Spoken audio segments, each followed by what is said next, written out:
أعوذ بالله من الشيطان الرجيم. சபிக்கப்பட்ட ஷைத்தானை விட்டு அல்லாஹ்விடம் நான் பாதுகாப்பு தேடுகின்றேன்.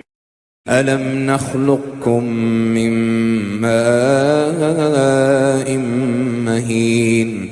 என்ன, நாம் உங்களை அற்பமானதொரு நீரிலிருந்து படைக்கவில்லையா?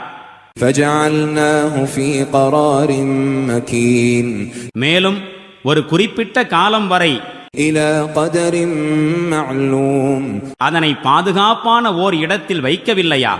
فقدرنا فنعم القادرون. இதோ பாருங்கள், நாம் இதற்கான ஆற்றலுடையவர்கள்தாம். ஆம், நாம் மிகச்சிறந்த ஆற்றல் கொண்டவர்கள்தாம். ويل يومئذ للمكذبين. பொய்யென்று வாதிடுபவர்களுக்கு அந்நாளில் அழிவுதான்.